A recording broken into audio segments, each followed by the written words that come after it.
പുരുഷനറിയാതെ ദൈവത്താൽ ഉത്ഭവിച്ച പ്രജയുടെ പേരാണ് യേശു ക്രിസ്തു എന്ന് പറയുന്നത്. അമ്മ മക്കളെയല്ല, കെട്ടുകഥയല്ല, ആരെങ്കിലും ഒക്കെ കൂടിച്ചേർന്നുണ്ടാക്കിയ പൈങ്കിളി നോവലിലെ വരികളുമല്ല ഞങ്ങൾ വിളിച്ചു പറയുന്നത്.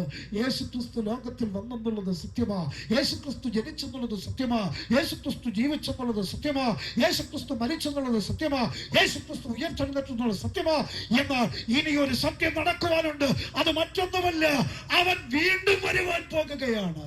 എന്റെ നാടായ കോട്ടയത്ത് പോകണമെങ്കിൽ നിങ്ങൾക്ക് ഒരുപക്ഷെ താമരശ്ശേരി ചുരമിറങ്ങി അടിവാരത്ത് ചെന്ന കോഴിക്കോട് വഴി, നിങ്ങൾക്ക് മലപ്പുറം വഴി തൃശ്ശൂർ വഴി നിങ്ങൾക്ക് കോട്ടയത്തെത്തുവാൻ കഴിയും. വേണ്ട, നിങ്ങൾക്കൊരുപക്ഷെ ഇവിടുന്ന് നാടുകാണി ചുരം വഴി ഇറങ്ങി വഴിക്കടവ് വഴി നിലമ്പൂർ വഴി നിങ്ങൾക്ക് കോട്ടയത്ത് ചെല്ലുവാൻ കഴിയും. വേണ്ട, നിങ്ങൾക്ക് ഇവിടുന്ന് തമിഴ്നാട്ടിലോ നിങ്ങൾക്ക് ഇവിടുന്ന് കർണാടകയിലോ ചെന്ന് കഴിഞ്ഞാൽ കോട്ടയത്തെത്തുവാൻ കഴിയും. പക്ഷേ മനുഷ്യൻ മോക്ഷം പ്രാപിക്കണമെങ്കിൽ, മനുഷ്യൻ സമാധാനം പ്രാപിക്കണമെങ്കിൽ പല മാർഗങ്ങളില്ല, പല വഴികളില്ല, ഒരൊറ്റ വഴി മാത്രം. അത് യേശു ക്രിസ്തു വിളിച്ചു പറഞ്ഞു, ഞാൻ തന്നെ വഴിയും സത്യവും ജീവനുമാകുന്നുവെന്ന് അരുളി ചെയ്ത യേശു ക്രിസ്തുവിന്റെ നാമം വചനം പറയുന്നു. ബൈബിൾ ഇങ്ങനെ പറയുന്നു, മനുഷ്യൻ രക്ഷ പ്രാപിക്കുവാൻ ആകാശത്തിന് കീഴിൽ ഭൂമിക്ക് മുകളിൽ മനുഷ്യരുടെ നൽകപ്പെട്ട ഏകനാമം അത് യേശു ക്രിസ്തുവിന്റെ നാമമാണ്.